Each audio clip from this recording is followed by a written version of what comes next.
You on Wake Up Call with Dan Tortora. Of course, we are inside of the Wildcat Sports Pub. We're here every single month at the Wildcat promoting West Genesee athletics, and we have a special opportunity this time around to celebrate the 2011 sectional championship run. So we have Sean Pizik here with us. We have Jim Keller as well as Nate Flask, Seamus Shanley, Head Coach Joe Corley, and myself, Dan Tortora. Before we get started, can we give these gentlemen a round of applause? Show them some love here. So 2011, celebrating this moment. We're going to get into a lot of things. We're going to get into rapid fire too, which allows me to put you guys on the hot seat. Has nothing to do with football. Coach and I have played it a lot, so we'll have some fun with that as well. But Sean, I want to start with you because they wanted you up here so badly, Jim especially. Yes. So what can you say about remembering the history of West Genny? Well, I had a very rocky West Genny at start. Coach can agree with that. I was not really playing much.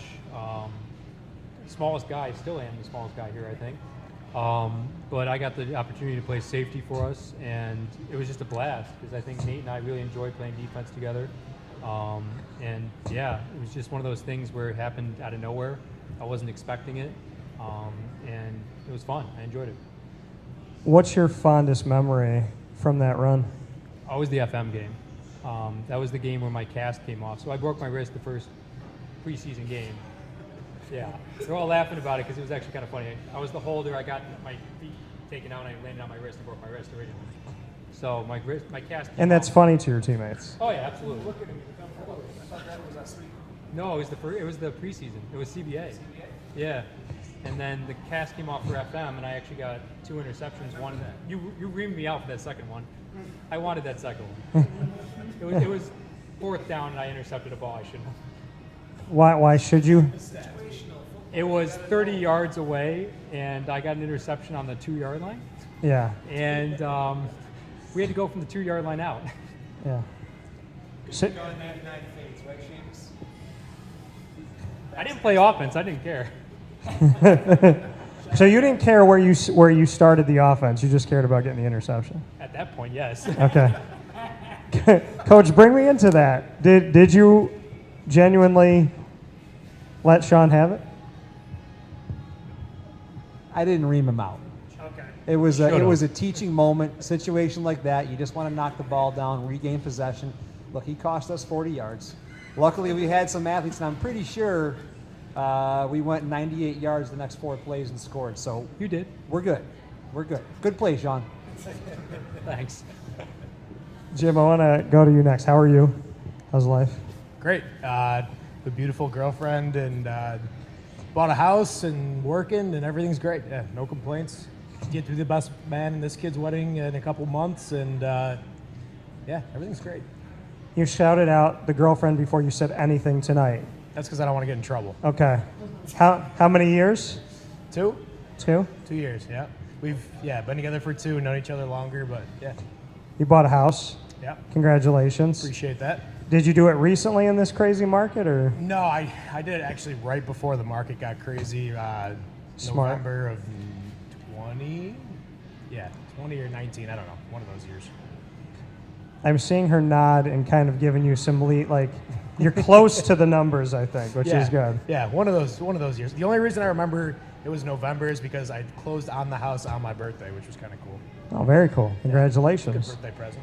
So you're going to be the best man at Seamus Shanley's wedding. How did you pull that off? I don't know. He showed up at my house one day with a box and offered me a cigar and asked me, and I guess that was how it went. Okay. Seamus, why? I know we talked about Jim here when we did the show together a couple months ago and why you guys are so close. Why did you choose him?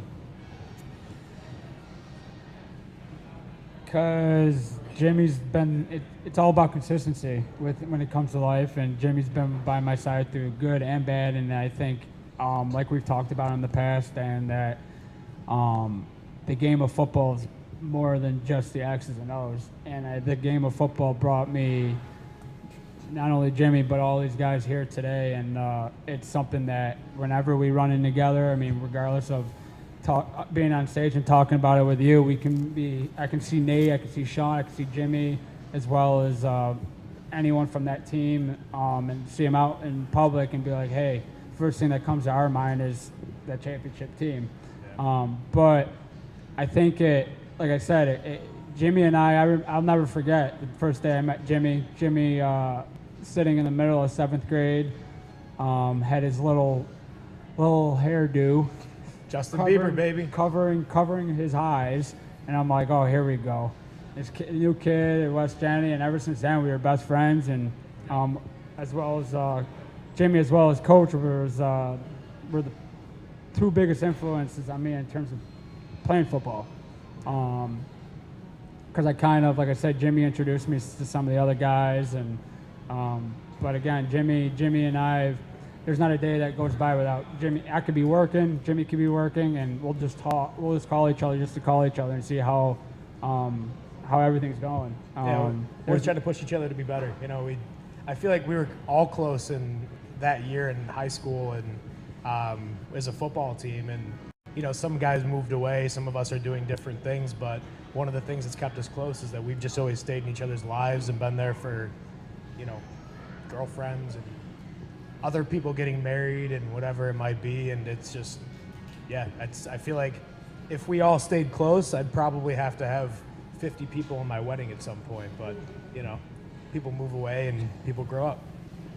Is it the championship, and Nate, I want to ask you about this. Is it the championship, in your opinion, that made you so close? Is it what Coach did? Is it, you know, what do you think really bonded? Because I know winning a championship can do a lot, but was this team going to be close no matter what? Yeah, I think so. I think we were all good friends, even through high school, before the championship and all that stuff. So, you know, when you got a great group of guys and you play football for 4 years, going through tough seasons, you know, we went through freshman and JV together, and then going through a tough season our junior year, you know, we knew that we had the guys, you know, to put a good team together senior year and make a run, and we did, and we had fun doing it, and it did really tie us together, you know, our senior year, but I think we would have been close regardless. So. Favorite memory? I got to be selfish here, boys, and I got to say that Bevo game, that was one of my favorite moments on the field. Was questionable game, as everyone knows. Coach will deny it, but there's Dan. I'm sure you're a local sports media guy, so you probably know the history of what I'm alluding to. But you don't think it was?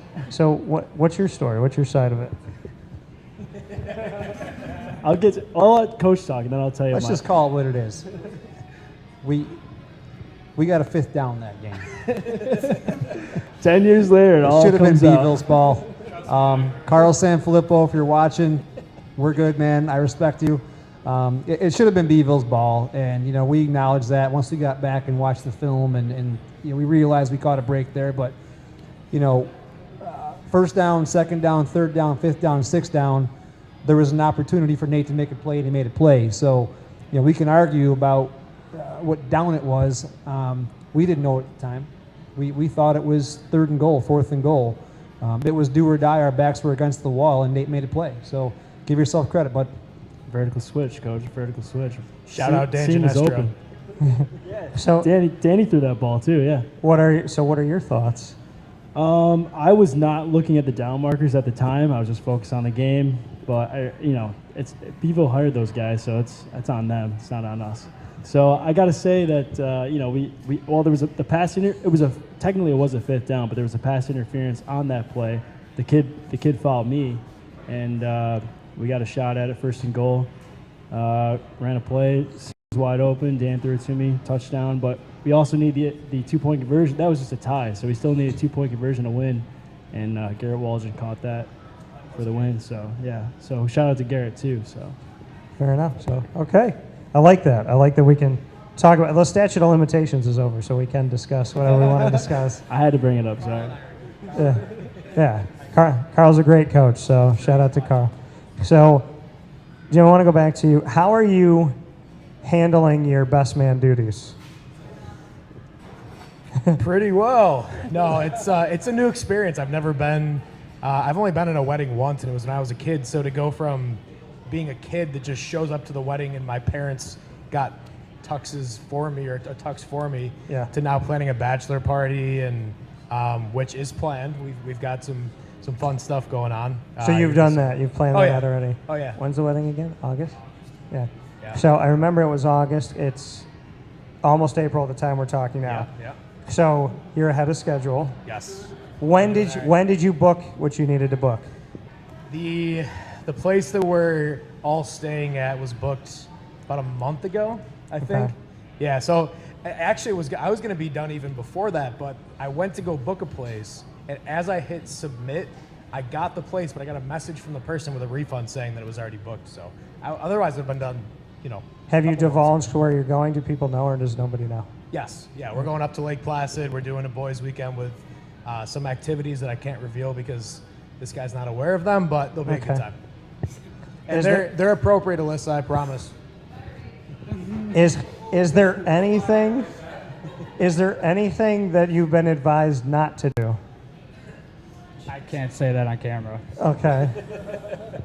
Have you advised Jim to make sure certain things don't happen? Absolutely, and it took a little longer than expected because we have some of my groomsmen like to wait till the last minute to Don Belco, Braulio, Melendez, wait till the last minute. But no, and that's the thing is talking about being selfish for a minute is I got 9 groomsmen, and 5 out of the 9 I played high school football with, and I got Amari like we talked about prior. But that's the thing is that's what this game is more than just going out there and playing. It's the life lessons it teaches you. It's the camaraderie. It's the bond that near or far that we will always be family. Yeah, for sure. And that's what I think. Obviously, selfishly talking about my big day, but I'm someone that I give credit where credit's due, and it's not just about me that day. It's about celebrating the years of friendship and sacrifices that we've all made for each other, and now we get to celebrate it. And you brought up Amari. Now, you know Amari and I just did a show together. And Amari Palmer, former Syracuse offensive lineman, current WWE NXT wrestler, known as Odyssey Jones, which gave a shameless plug to Honda City of Liverpool for me because he named himself Odyssey because of the Honda Odyssey that he had. So he told me that there was nobody that didn't support him, but that you and Ryan Norton were his 2 biggest fans. So what's it going to be like that you have a WWE wrestler who hails Orlando as his home to be one of your groomsmen? It's we've actually talked about this, Jimmy and I. Is that Jimmy? Did you know about that? Jimmy.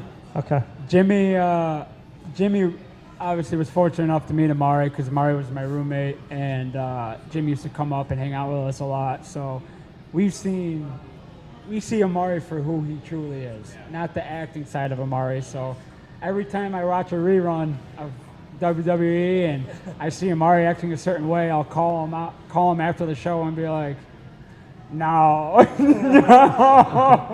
Yeah. But he's done some fun stuff. He did a promo for my show where he had to be shirtless. Yep. It was like a must that he had to do. So it's exciting to know that the stories within the stories of what's going on.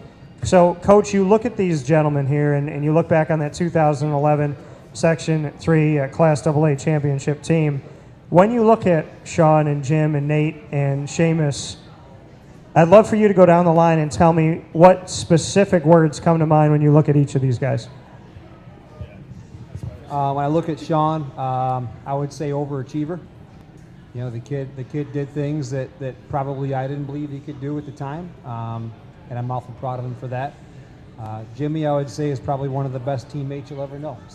Very selfless, unselfish kid, hard worker, and just put his teammates first. I would say Nate was probably one of the most focused kids and goal-driven kids, and Seamus probably one of the most determined. I was probably his biggest doubter when he went to Syracuse. I was encouraging him to play Division III football, Seamus, if you recall, and he said, nope, I want to play for Syracuse. And I'll be honest, I didn't think it was the best move for him, but he made the team, and I was happy for him and proud of him. And look at, he started how many games in the ACC? So that's determination. That's determination. Now, we spoke when I had Seamus here a couple months ago, and you had written into me that when he was talking about the naysayers, you said, well, I guess I put myself in there because I told him, you know, don't play D1, go play somewhere else and have a big career. What are your thoughts on the fact that he outdid what you expected? I love it when kids prove me wrong. I love it.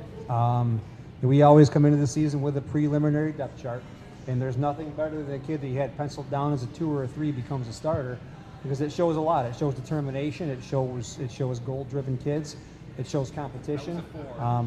You just love to see. There you go. Sean was a 4.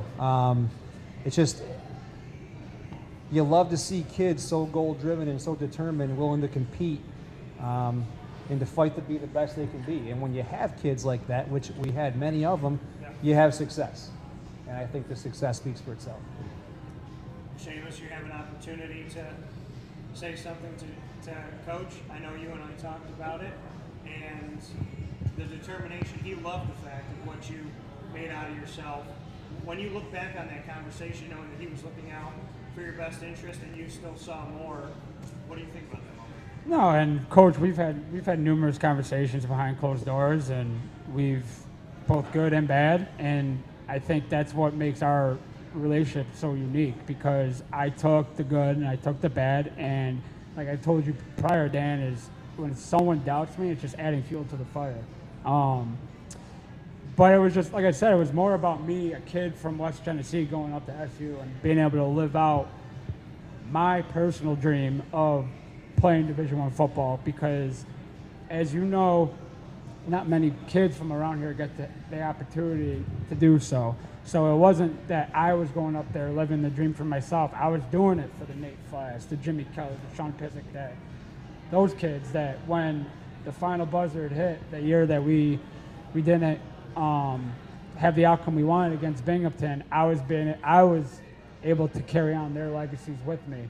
And I always stayed in touch with Coach and asked him if I could come back and speak with the younger guys, especially when I went through with what I went through. Because one of the worst things, I guess I can say now, that one of the worst things that happened to me was when I tore my knee my senior year. Yeah. That will always, part of me will feel like I'll always be left, part of me will always be left out on that field with these guys. Yeah. And the amount of respect that just me being me that I gained from my teammates, especially when a lot of my teammates come up to me saying, hey, if you were playing that whole year, we would have had a better chance. Does it hurt? Absolutely. I personally don't like hearing that, because part of me, I don't see it as I got hurt. I see it as part of me I let my teammates down, which obviously control the controllables, like Coach Schaefer said, right? Yeah. I can't control that I hurt my knee, and I can't control that the outcome was the outcome. But in terms of everyone, I mean, I'll be honest, me going up to SU, I didn't expect to play. I went up there because I was looking out for my future. I was going up there and trying to get a 4-year degree and be the best person I can be to set myself for the success that I want to have after college. And then I got up there, and to this day, I tell Nathan all the time, I said, you could have played here. I tell Sean, you could have played here. I tell Werbo, you could have played here. And I truly mean that. I'm not someone that just says that to say that. But again, these guys, a lot of the credit to these guys, because these guys were a big reason as to why I was able to fulfill that dream of mine. Sean, jump in for a second real quick? By the way, Seamus, I never told you this, but you being on the sidelines that entire year was more impressive to us than playing a single down there in that park. I mean, most kids would have just walked off and we'd never seen him again. That's how credit to our group is Sheamus tore his knee, what was it, like 6 games in or something? Before it was at home. No, I couldn't even remember, man. Yeah, at home. So But- I remember Werbo, I'm literally limping on one leg, and Werbo was coming up to every huddle. Matt and Werbo are coming up to me and was like, "Come on, Sheamus, we need you." And I'm like, "I'm trying, man, I'm trying." And finally, I just gave out. But again, I was able to go past the high school level and play at a high level of collegiate football. But I will tell you right now, one of the most special teams I've ever been a part of, and I'm not just saying this because we're on camera. One of the most special bonds that I've had with a team was that my senior year, by far. Yeah, and Sean, I was going to ask you that, and I want you to continue with your point, but when you hear Sheamus say that he feels like he lets you guys down because he should have been there, you were speaking to the fact that that's not how you felt at all. No, and we never talked about this actually, now I'm thinking about it. But if you actually went down the line, every single one of us, I think that year was hurt. I don't know if you got hurt, Jimmy, did you? Oh, yeah, your hands. But every single one of us got hurt by the end of that year. I had broken my wrist at the beginning, ACL, hand. You had one other, right? Ankle. Yeah, so every single one of us got banged up throughout that year. It's just Sheamus was the one that was unlucky and happened to have the one that was the season ender. Well, I remember when I first got the news that I completely tore my meniscus and I would need surgery. I remember I kind of bent the truth to Coach. So I said, "Coach, I'll be back in a couple games. I'll be back by playoffs." And our trainer at the time went up to Coach right after and kind of blew me in. He was like, he's done for the year. Well, and the fun fact about it is the fact that Sheamus had his senior year was my junior year. Because I don't know if you remember this x-ray, but I cracked my collarbone into 3 places and actually had a Z fracture. So I lost my junior year almost the same way he lost his senior year. So it was unfortunately, senior year is worse. Sorry. But we all appreciated Sheamus more than we could ever tell him, was him being there. Yes. The first game Sheamus missed was the Beeville game we were just talking about. And just to give you kind of a recap, we were up 21 at half. Beeville came storming back in the second half, tied the game, took the lead. We scored at the end of regulation, went for 2 to win the game. Probably to this day, one of the most thrilling wins, asterisks or not, of my career. One of the best photos. That entire game, especially before, it was his first game out. First game he wasn't starting in 2 years. You could tell he was frustrated. He was down. He wasn't expressing it, but you could see it in his eyes. I'm pretty sure you were on crutches. When I tell you, when we scored on that 2-point conversion, which I'll tell you, it was split naked Broncos Z high. That was the play. I don't think anybody was jumping around and celebrating happier for their teammates than Sheamus. And I know he was in pain. I'm pretty sure he threw his crutches up into the stands and was hugging his guys and celebrating because he was so happy for his teammates. As much as he wanted to be on the field, he was so happy for his teammates. And that's just one small testament to how unselfish he was. So. Yeah, and I appreciate those words, Coach. And Jimmy, for you, I mean, you hear Sheamus say this, and like Sean said, you guys have never really discussed, this, but an injury is an injury, right? And it's not a controllable. And a lot of times, I mean, there's people that maybe don't condition, maybe don't do this or that, but he's in love with this team. He wants to help you guys. He wants to be there. When you hear your best friend say, "I let you down," looking back on it 11 years later, what's your response to that? Well, I think, one of the things I can say for sure is, in being very open, I didn't get the kind of playing time that these guys did, so I got to spend a lot of the season with Sheamus next to him, talking about how he wished he was out there and how he felt about all of that. And, I mean, the same way I feel now, I felt then is that, the kind of athlete Sheamus was can help any team, but it's no capacity a situation of letting us down. It's a matter of, like Sean said, just an unlucky situation where it could have happened to anybody, and it just so happened to be one of our best players on our team. But I mean, there's, like I said, I got to spend a lot of that season with him, standing with him and talking to him. And you know what? Selfishly, it was kind of a cool moment or a cool season for us because we got to spend even more time together in that season of. And I learned a lot from him myself. I mean, I played before that season, I think I had even more years in football than Seamus. I played from the time I was 4 until the time I was 18. I mean, yeah, we played together in flag football. But I still was able to learn so much from Seamus because the knowledge that he had and still has of football is just, it's mind-blowing to me. So, to you selfishly, there's so many moments from the sideline that you get to take from that year. Nate, for you, how do you respond to Seamus still to this day, 11 years later, saying, like, I should have been there, I should have been out? Yeah, I mean, there's something it's about okay, that. buddy. It's all right. Come on. I think Seamus, and he'll feel upset. When guys like me say, oh, we could have been so much better with you, but he kind of takes that to heart. But it was true. We could have been a lot better with him. But just the way things go sometimes, the way she goes. But I think losing a guy like Seamus, such a great player like Seamus, it really fueled us even more just to play that much better. I was out there playing for him. I knew that if I was in his situation, I'd be pissed too. But it's not going to slow me down from playing hard and playing for my guys, every day. So I kind of use it as fuel. Matt Terry. Well, and that's the thing is, I mean, I'm I never wanted to make this about me. So, but at the same time, like, there was just the connection that we had from that starting that off season. I'll never forget our junior year. You had some of the senior guys, because we knew that this was probably not going to be our year. We're kind of getting the experience under our belt for our senior year because we had so many players coming back, and we had a lot of upperclassmen that weren't committed to the weight room, doing the little stuff that was going to make us better on the field.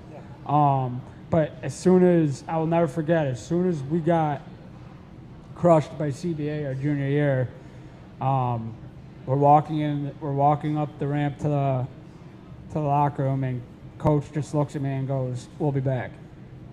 That's all Coach said to me, and he's like, "We'll be back." And obviously, you lose 55-6 as an offensive lineman. You see your quarterback on his back a lot. That you take that personally. And obviously, I hope Matt's watching. I will always call him QB1. That's my brother, but more importantly,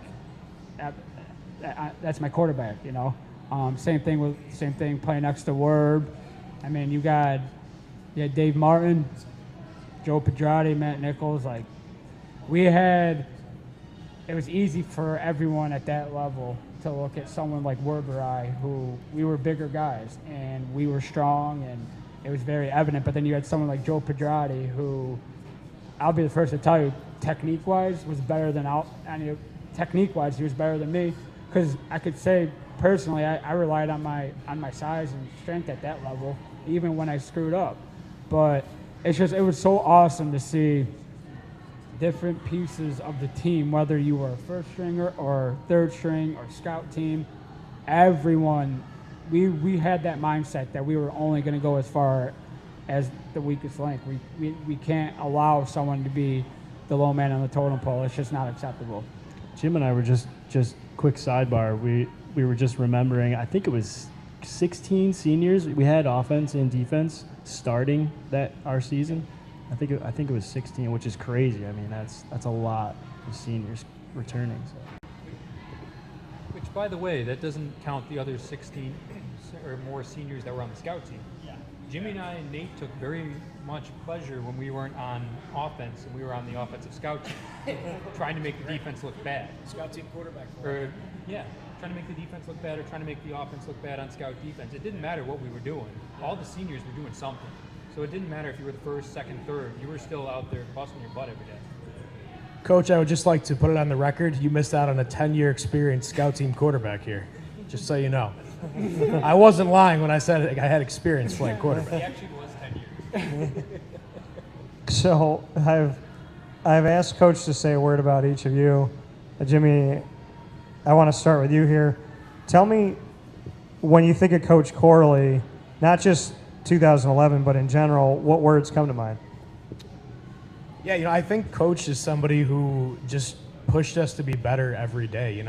It's tough for a coach, I feel like, to connect with every guy on the roster because naturally you have to focus on your 11 starters on offense, 11 starters on defense, and your special teams guys. But I can genuinely say that I feel like all the way from the top down, Coach really made everybody feel like they were a part of a family and a part of something bigger than football, and that's why we were all close. I mean, one kid that I can say, and I'm sure you'll all remember him, but wasn't the most popular kid in school, but by the time football season was over junior and senior year, Dylan Ulm became one of our really good friends. And this is a kid that just none of us really had hung out with him before football. And point is that I just feel like Coach consistently created a family environment for us that just lasted a lifetime. I mean, that's the biggest thing. Family atmosphere, I like that. Sean, words about Coach? Tough love. I think that's the best one. Again, I'm about the same size I was back then, 5'10", 140. That's about it. Coach Schmidt and I would spend hours and hours in the not in the weight room, but in the film room because I couldn't gain muscle. I still can't gain muscle. So we'd just spend time in the film room. We'd make audibles. I remember making Cougar against the Corcorans, and we'd literally bring a safety down and Sean Howard and bring him up and go after the quarterback. We just made things up as we went with the defense. Probably Coach didn't like us too much for doing it sometimes, but it worked because we studied so hard in the film room, and we knew their plays before they even called us. Yeah, I remember that. What did Scooby mean? That's between me and Coach. You can ask him later. I don't think I even remember it. Nope. Fair enough. We'll leave it at that. I actually don't think I remember that We'll one. leave it at that. Fair I don't enough. think I remember that audible. Your thoughts on Coach Corley? Coach is, one of my favorite coaches I had the pleasure of playing for. And I got to say, he's one of the most prepared coaches I've ever played for in my life. Always prepared, always ready to go. Film was, very detailed every single Saturday after games, and then throughout the week of practice. Guy was always prepared, always ready to go. If we were down in a game, halftime adjustments were always there. He'd always ask us, like, "What are you guys seeing?" What, very, very involved with the players. Asking us, trying to get a better sense of what's going on in there on the field, so he can make the proper adjustments. And always ready to go. Coach was so it's probably his best asset, I think. A player's coach, in your opinion? Oh, for sure. Yeah. I mean, he's a player's coach, a guy's guy. You come out, you play your ass off for him at night, and he'll still be there, support you the next day, and keep it going. So We're celebrating the 2011 championship, and it's 2022. Coach is still here. It's either by coach choice or by school choice. You don't see that a lot. So what does it mean to you that Joe is the one still representing the Wildcats? he deserves it, man. I mean, he's put it all out there for the Cats for sure, and I'm happy to see that Coach is still doing well, and got a chance to see the guys. Was it in 20 or 19? When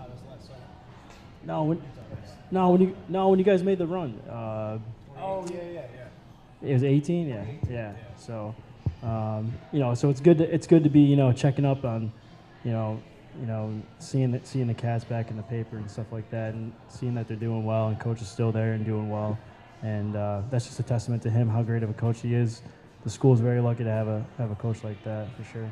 Yeah, and I think, I don't know if you guys know this, but the first time, and Coach knows this, when 5 years ago, Danny Tome, the owner here, and I came up with this idea to, at the Wildcat, have a West Genesee Wildcat-centric show.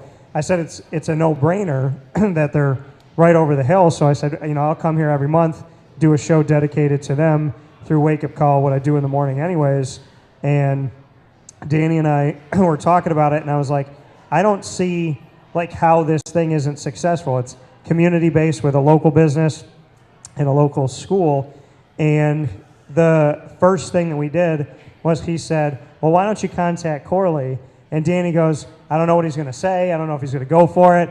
You know, like, let's just see what happens. And Joe and I think, yeah, it was about 5 years ago, we sat and did the show together, and 5 years has gone by pretty seamlessly.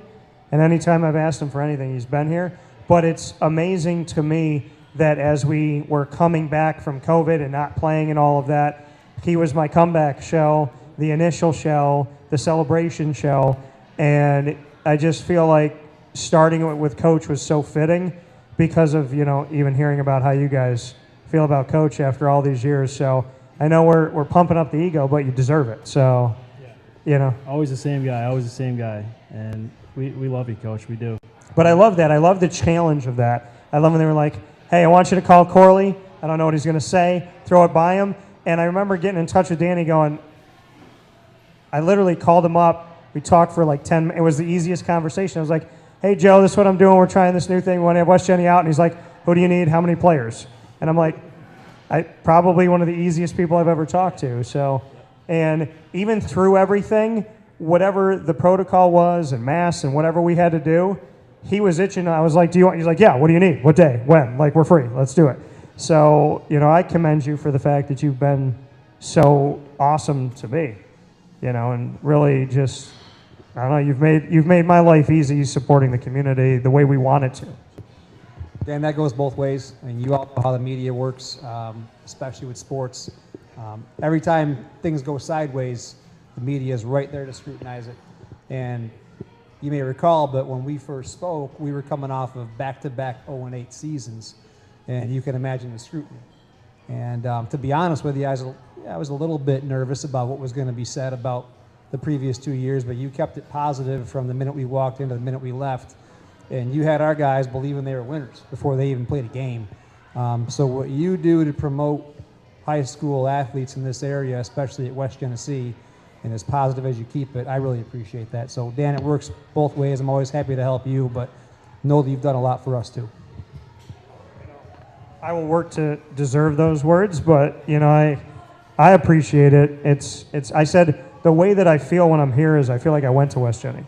Like, that's how the community has treated me, and it's become such an easy involvement, and it's so much fun, and we've done so many things. We've gotten to have a tremendous time, and to be honest with you, Coach, I never thought to speak on any losses ever. It never crossed my mind. When we sat down, I was like, what are we going to do to be positive this time?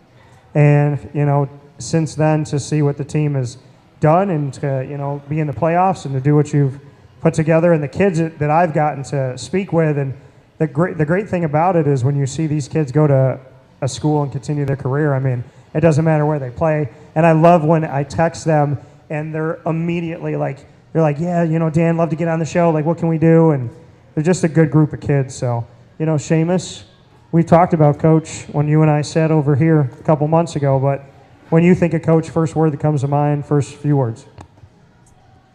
I would say unique, and I would say that in a sense that a lot of the life lessons that Coach was instilling in us at the high school age, you don't really see for what it's worth because you're living in the moment.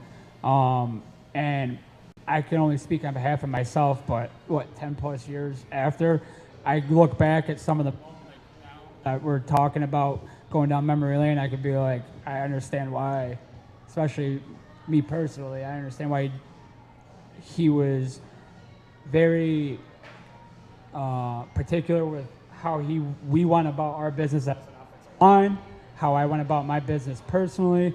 It doesn't matter who, but unique in the sense that I'll never forget. I was a hockey player my whole life, so I knew football obviously, and I was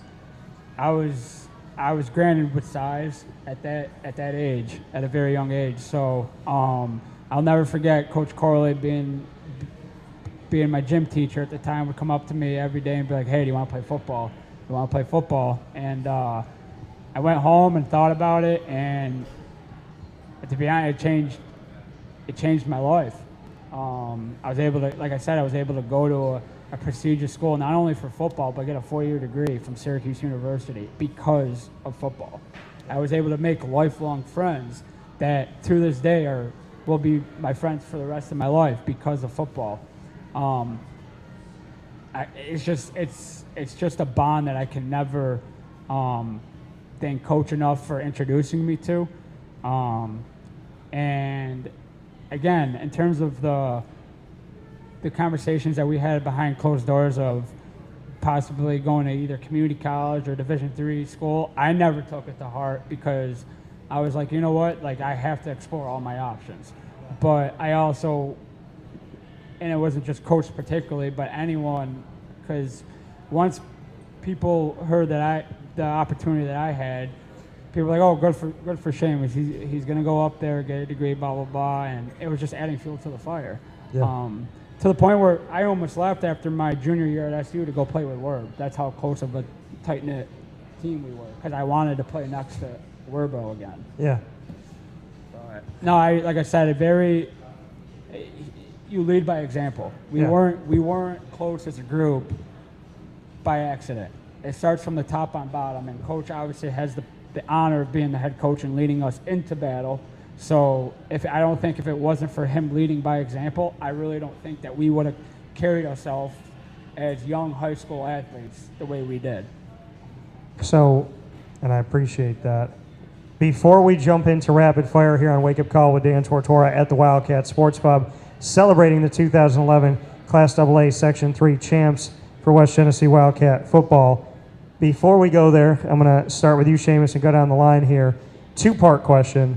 What does it mean to be a Wildcat? And secondly, why should coaches recruit Central New York? We've talked about this numerous times. And I think we need to say it again because I'm not going to say it, but there's a coach up the road that still doesn't get it. So I'm going to keep saying it as much as I have to say it. No, so that Joe doesn't have to say it. Yeah. Absolutely. No, what it means to be Wildcat's everything. It's who you are. It's an identity. It's not, hey, I went to West Genesee I graduated West Genesee in 2012. It's who you are. You forever bleed that blue and gold. Wherever I went, I'm like, hey, we can go. Like when I got up to SU, I played with a lot of local kids like Nick Robinson. We always jokingly used to give it to each other about the Beeville West Genesee rivalry. Nick got to start too. Yeah. So, Wildcat's everything. That's who I am. It's given me the opportunity of a lifetime, like I've said time and time again, to be not only personally, but to consider not only these three, but that whole team, that whole program that went through it with me, brothers for life. Anything any of those guys need, they know they can call me, and I'm dropping anything I do because that's the bond we have. In regards to the second part of that question, we've talked time and time again. My senior year up at SU, 4 out of the 5 stars were from New York. Yeah. You had Ivan Foy, right? Ivan Foy from Brooklyn, right? You had Trudeau was from Pennsylvania, but then you had Nick Robinson, me, right? Amari. Like you had, talent should always be found, regardless of where you play.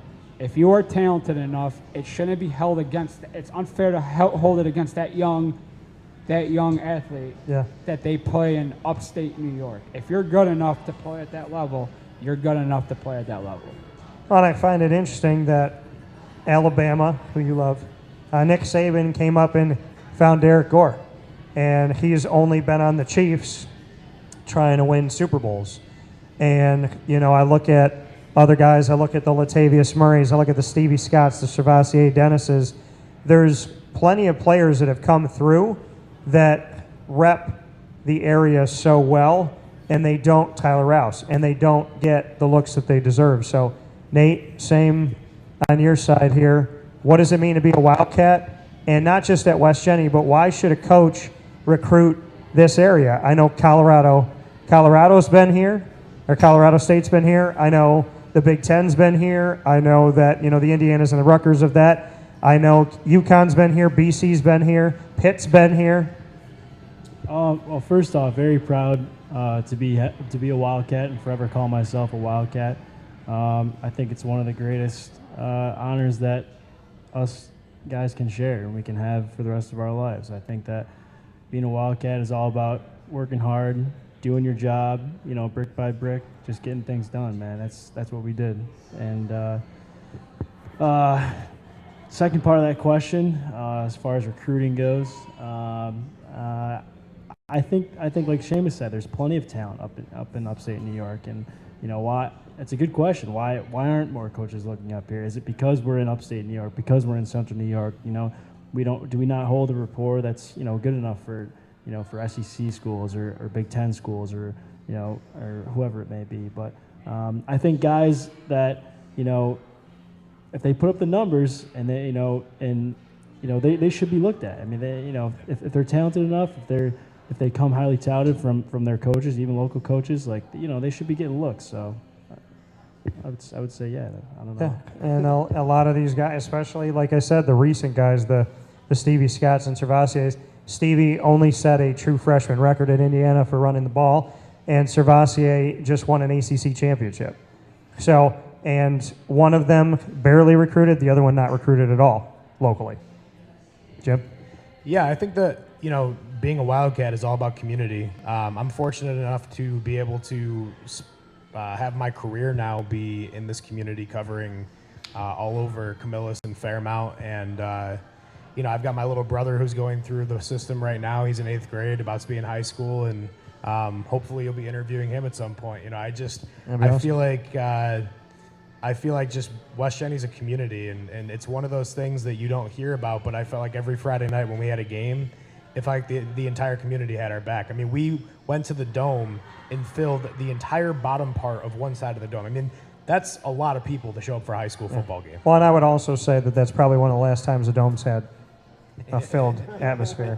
So, but to the second part, there's been so many talented people that have come out of this area that haven't come out of this area that haven't been found. And, I actually got to play even flag football in off seasons at Jones Road, and some of the guys that were there that just were so talented, that speed and size and whatever else you want to say. I mean, there's a lot of great players in this area that, they are just missed out on for no reason. I mean, the University on the Hill has so much opportunity and homegrown talent that we've seen come through a number of different schools. And it's not always just West Genesee or CBA or CNS. I mean, you look at some of these small schools. Weedsport back in, when we were in high school, won consecutive section championships. I mean, there's just a Homer, yeah. Homer's Union Endicott, you got 2 Super Bowl champions that came out of there with Arthur and Chandler. Yeah, absolutely. I mean, that's a great point. To miss guys like that, where you got Chandler went to SU, but I think that far too often that just because it's Syracuse, New York, and it's a small town, that people are missed out on. And I hope that gets to change here in the near future, because it should. Well, yeah, and if you're looking for blue collar, going to outwork everybody because you're born with a chip on your shoulder, right. What better way? Yeah. I would and I'm not saying take 85. I'm saying you take 1 or 2 on a roster.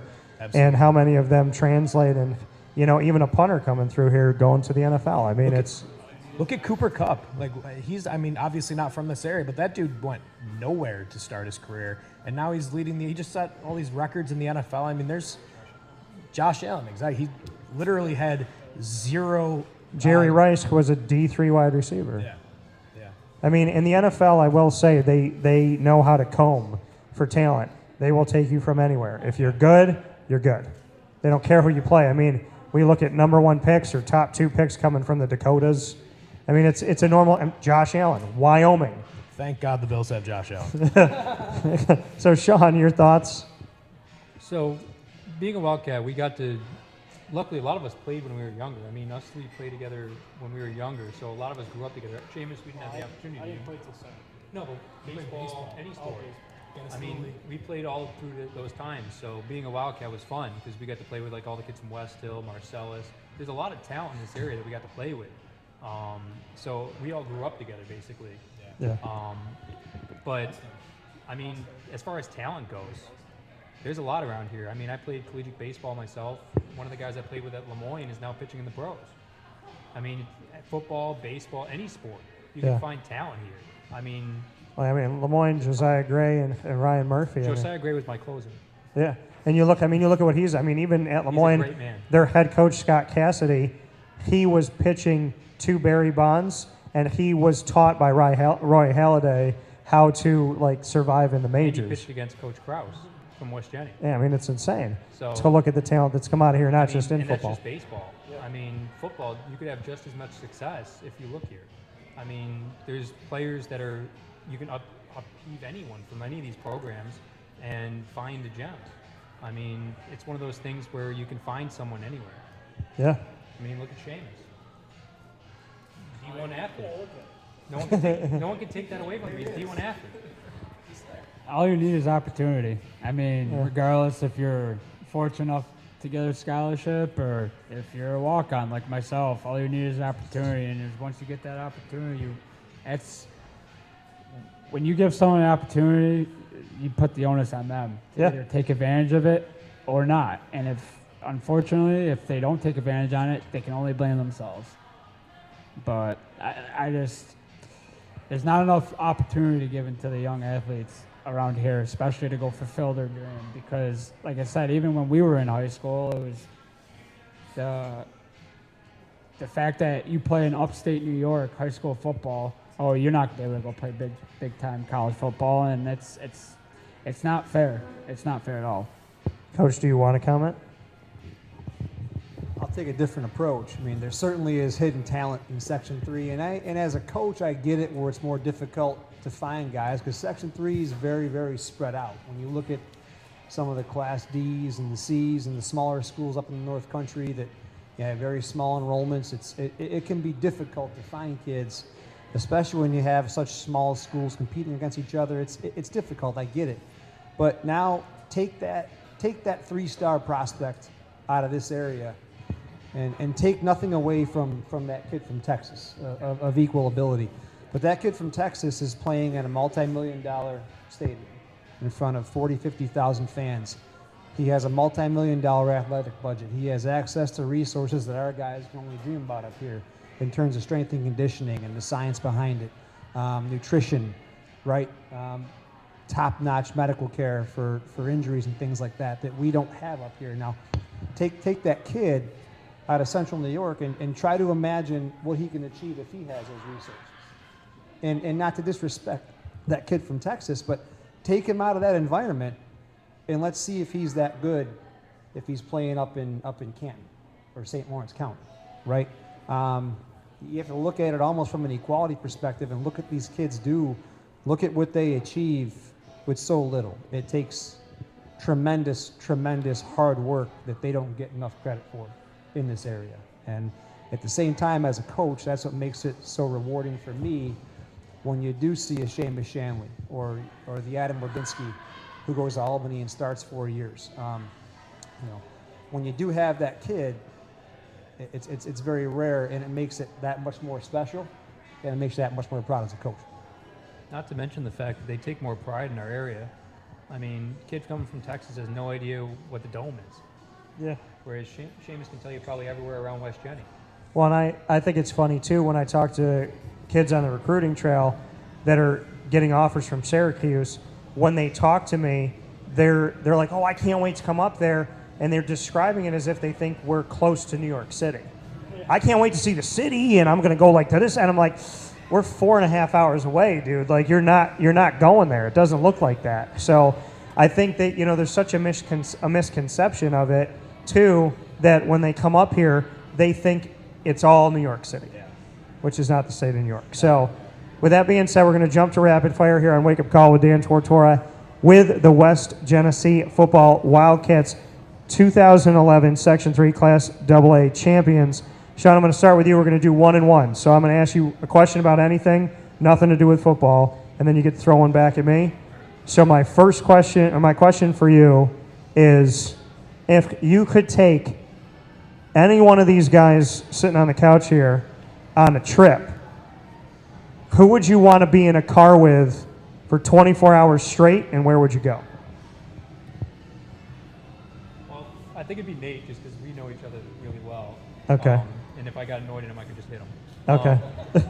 And then as far as a trip, I don't know, where would Dallas? I mean, San Diego would be fun. San Diego. All Although right. I'd have to drive because I get car sick. All right. Well, what's your question for me? Who's your favorite athlete from this area to watch, as far as in the past? In the past, my favorite one to watch. There's a lot of good ones. Yeah, I would probably say in the here and now, because I was so upset with his lack of local love, is probably Servassier. And I mean, Servassier was a quarterback, and then they said he could either be a really slow safety or a really fast linebacker. And so he leaves here, he goes to prep school in New Jersey, and Pat Narduzzi sees him and speaks with Casey Brown about him and whatnot. But I think one of my proudest moments was talking to him at the with the ACC championship, and then playing Michigan State in a New Year's Six bowl. And I got to ask him about Central New York, and seeing him smile and how excited he was to look into the camera and shout out his coach and shout out the area and how much he loves it and how much he cares. That was one of my proudest moments, because I take it very personally that he's in Pittsburgh when he could have been somewhere else, and I will always appreciate Pat Narduzzi for what he did. So, Jim, tell me something about Seamus that Seamus doesn't want people to know. Probably that I stole his girlfriend in 7th grade. Oh, okay. All right. Seamus and I always tell that story. I went to West Hill up until 8th grade, and Okay. The way Seamus and I met each other was at open skate at Shove Park, where he wanted to fight me because I was trying to steal his girlfriend. Okay, fair enough. Yeah. I like it. Seems like it worked out for both of you, so. Just for the record, he would have beat me up. He beat you up? I don't know what I could say on here, but he would have beat me up. He would have beat me up. Okay, fair enough. What's your question? You guys in the settle. No. Okay. No. What's your question? Yeah. What's your question for me? Of the 3 Spider-Men, who Great is question. the best Spider-Man? So, I'm partial for a very unique reason. Okay. I would have said Toby. Okay. However, Don't give me Andrew. well, hear me out. I was never gonna pick Tom, but I'm gonna tell you, Andrew's a dark horse, and I'm gonna tell you why. So, they thought he was the worst Spider-Man, most criticized, and arguably because of his history. I don't know about Tom and Toby, but Andrew took it personally. Like, he wanted to be Spider-Man really bad. Right. And I had the opportunity of being an extra in The Amazing Spider-Man 2, which is one of his movies. Really? So, yes. And I did not. being in that movie and then seeing the backlash, he is now the guy that everybody wants to see because he stole the show. The whole tortured, I lost my uncle who was like my dad, I lost my girlfriend, and when he's on screen in Spider-Man No Way Home and he says, I got angry, I got bitter. Yeah. And I want to see the Spider-Man who didn't stop pulling his punches, which, by the way, with Morbius coming out, there is that sign, you see that spray paint that says murderer.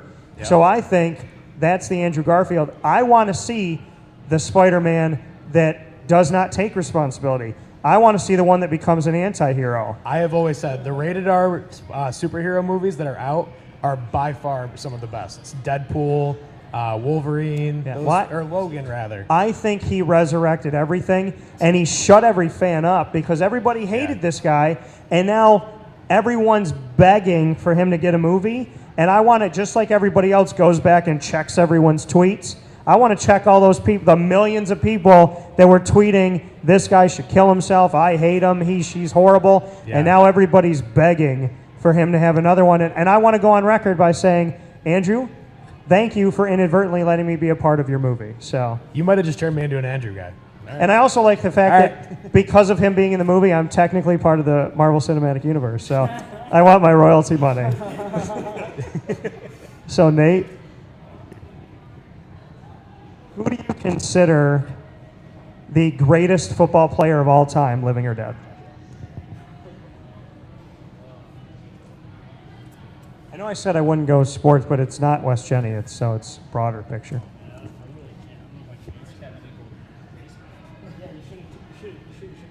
You want to go baseball? Greatest baseball player of all time. Chipper Jones. I got to go, 1A and 1B, Chipper Jones and Hank Aaron. Chipper Jones was my favorite player growing up. He's the reason I wore number 10. I played third base and all that stuff.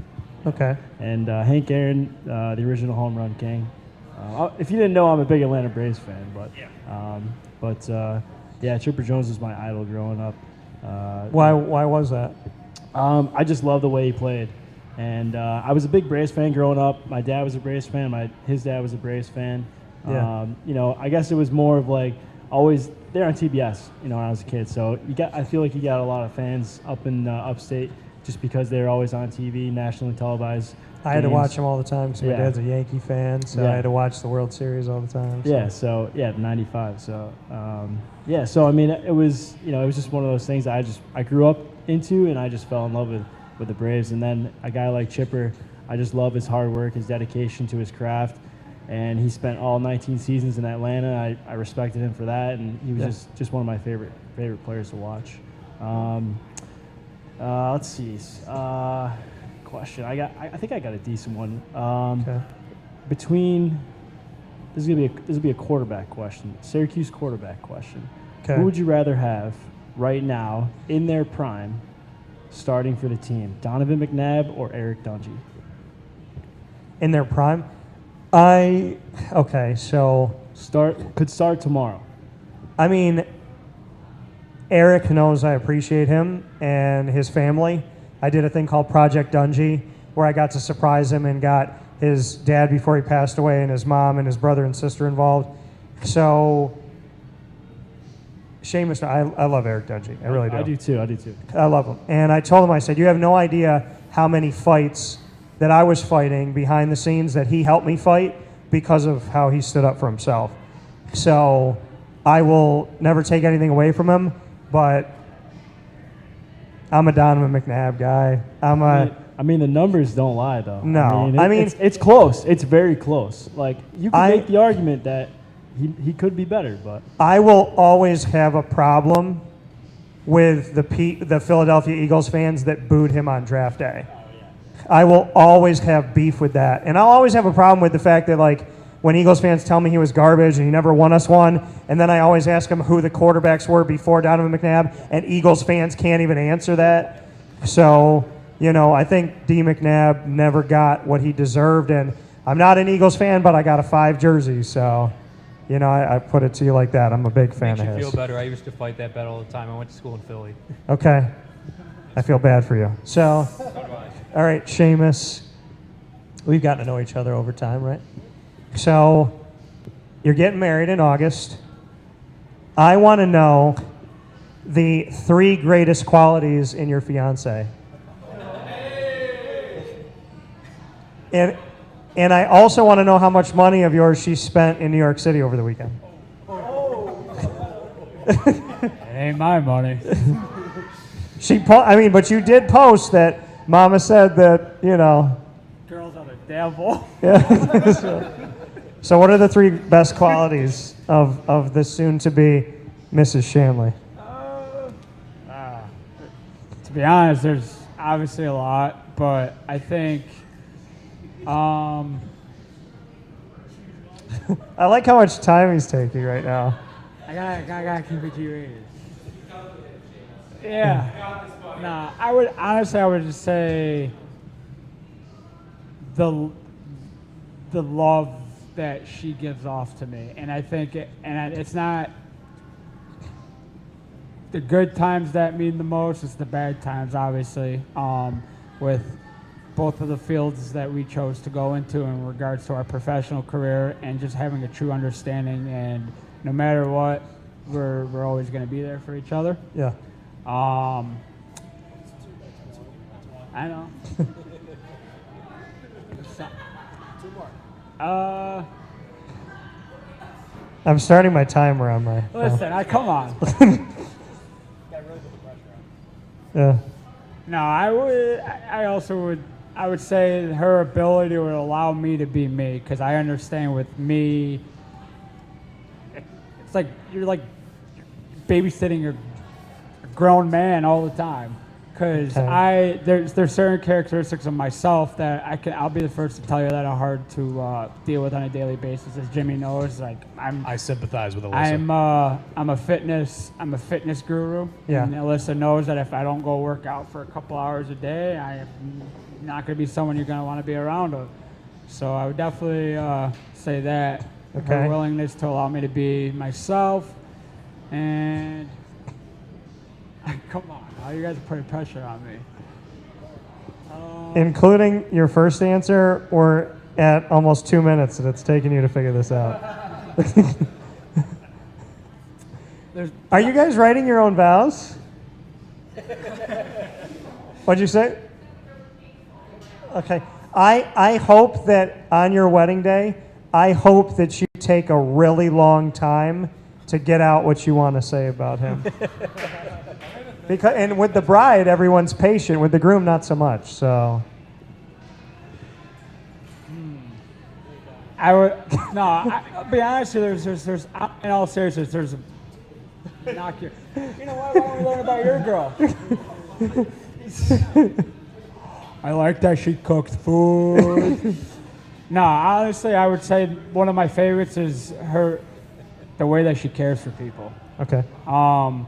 I think there's a right way to go about things, and there's the normal way. And Yeah. I think the way that Alyssa cares for others is her own unique way. And the fact that she would do anything for anyone without even having to know them. And that's just the type of person she is, and I'm very thankful for that.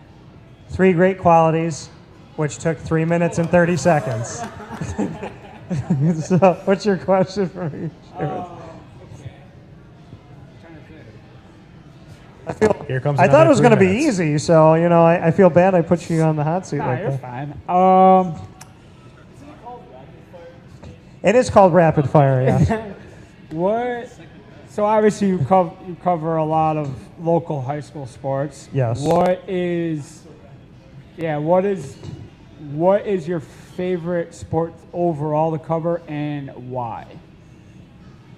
That's a really good question. I've gotten more of a connection to lacrosse because my cousin, she's my little sister, but Fran she's at CNS, and she is going to go play D1 for Stony Brook, which is like one of the top 5 programs perennially in the nation. So I have gotten very defensive because a lot of people have a lot of things to say about Fran, but all of it's because nobody can beat her. And so she loves to be hated. I hope people understand that, like, it fuels her to be hated. So I'm so proud of her. It's very weird for me, though, to like read articles and hear her name when it's like, because you hear Tortora, and it's weird to be on like the other side watching her do her thing, but I'm so proud of her. So I would say I have a connection in that because of her, but I am a football junkie, and I think, Joe, I don't know if I've ever said this to you, but if you're troubled to find somebody to watch film with you at 2 a.m., you can call me. Because I love the X's and O's of the game, and I just love learning. And I love being wrong so I can be right, and I love to learn the game. So I'm a really big fan of football, and I found, especially like this past year, like just traveling and just wanting to see everybody play. I don't care what section it is, and I've gotten to know coaches from all over the place, which I think is really cool. So that's been fun for me. All right, Coach, well, we've done this a million times together. I'm going to be hard-pressed to find something unique here, but what would your wife say is your best and worst quality of the 2 years of being locked in the house together during COVID? I don't know that she would give me a best quality, Dan. There's got to be something. I did the dishes a lot. Not enough. I can cook.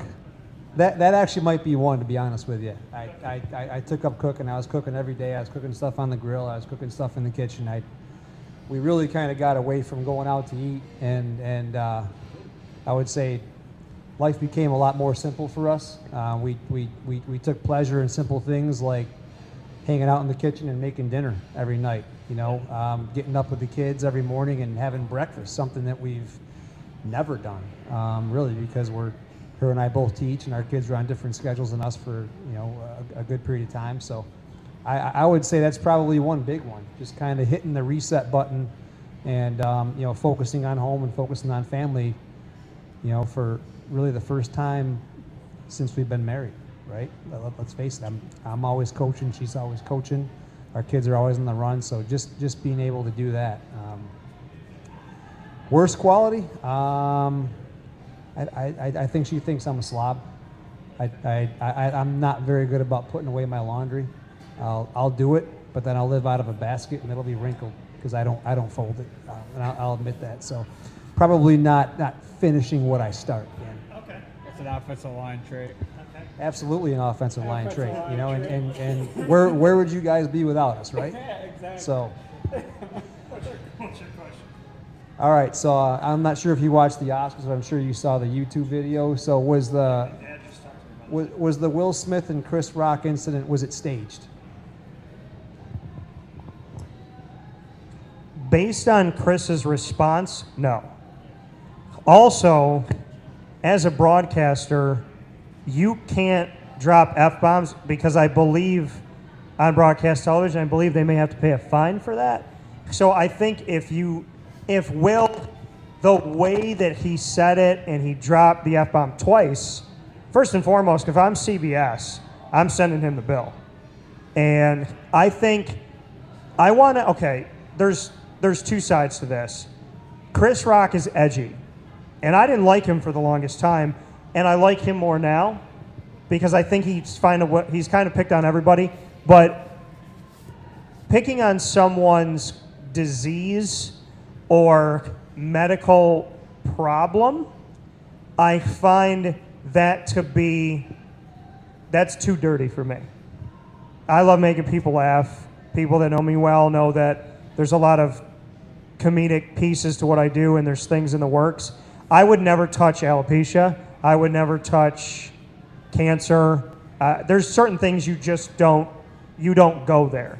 So I think it was in poor taste, but what Will Smith did was, and the thing is, part of my heritage is being Italian, and I think a lot of Italians will tell you this, we would rather be punched in the face than slapped in the face, because when we get slapped in the face, that's like we want to put you in the morgue. Like, there's a level of respect. When a man slaps a man across the face, it does something to you that it's different. So I would say it was wrong for Chris to choose the joke he chose. I also think there's more to the story of the marriage of Jada and Will that I think we might find out. It's just my gut in that sense, but I don't think it was staged. I think it was poor on both sides. I don't care what Will has to say in an apology because nothing's going to be good enough. And if I'm Chris Rock, I would donate to, some type of alopecia fund right now and really try to make right on that. I don't think either side was right, but you're a grown man, and somebody needs to do something about Will Smith's reaction because violence only begets more violence, and I don't care about who's defending Will right now because there is no defense for being a grown man that's going to do something like that. So I think they're both wrong. I don't think it was staged, and I can tell you as a man, seeing Chris Rock's face, there's no way he expected that. So it's wrong. So with that being said, for Sean, for Jim, for my guy here, and I appreciate so much, Nate, Mr. Flass. No, I like your last name more. So I feel like that's why I was going to go. For Seamus, yes. No, go ahead. we were just gonna mention that we have some teammates watching. So yeah, obviously, we're just four of us and a coach. So shout out to all of our teammates that couldn't be here and that were watching. And we also want to bring up obviously Brett, who we all lost a couple of years ago, and I know that was a pretty devastating thing for all of us. So it's great the coach is doing the golf tournament now in his name, and hopefully we can continue that stuff because like we talked about, we're all a family. So just wanted to give a quick shout out to all those guys and Brett especially. Yeah, so for Sean Pizik, for Jim Keller, as well as Nate Flash, Seamus Shanley, myself, Dan Tortora, head coach Joe Corley, and for West Genesee Athletics and for the Wildcat, thank you guys for being here with me tonight. Thank you for your patience as I traveled back from PA. And, you know, I honestly can't thank West Genny enough. And, Coach, I mean, I want you to win every game, but what you've done for me and the relationship that we have on and off the air goes well beyond. I mean, you will always be my coach of choice. So, you know, you talk about being my quarterback and all that. Like, this is one of my coaches. So, you know, I take it personally that you being here. So, thanks to the Wildcat. Thanks to you guys. And can we show them some love? Alyssa, can you clap for whatever Seamus gave you up here tonight? So, we appreciate it. Thank you so much for watching on YouTube and Facebook. Wake Up Call is Monday through Friday from 9 to 11 a.m. on mixlr.com, facebook.com, and youtube.com, all /Wake Up Call DT. This is a time capsule, so we'll make sure to share it with you all. But thank you so much for what you've done, and we appreciate it. Go Cats.